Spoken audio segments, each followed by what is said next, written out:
And this is not to diminish Appomattox, but it's an accident, really. The road we're standing on is the Lynchburg-Richmond Stage Road, which in stage terms travel, that's 4 days from Lynchburg to Richmond, so this would have been pre-railroad days.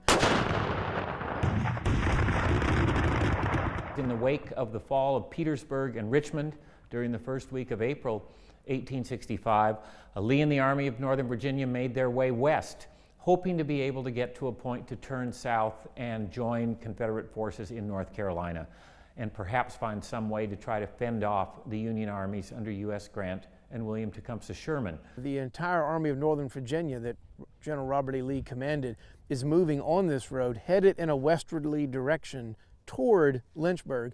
And as his army passed through this small village of Appomattox Courthouse, Lee probably would have hoped that this would have been a forgettable experience, that just another town along the road that you pass through on your way to the real objective. Lee is trying to make it to the railhead at Lynchburg to be resupplied. And Grant knows that's where he has to go, and it's kind of a race. It wasn't a big secret. The Federals had a pretty good idea of where he was going. The question was whether they would be able to kind of beat him there and block his escape route. But Grant pursued relentlessly and effectively, with his subordinate Philip Sheridan playing an especially crucial role. And Appomattox happens to be where he catches him.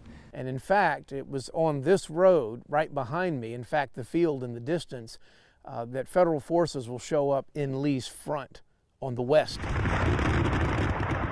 That's what makes Appomattox a place in American history. And Lee and Grant very famously open a correspondence as this drama is unfolding.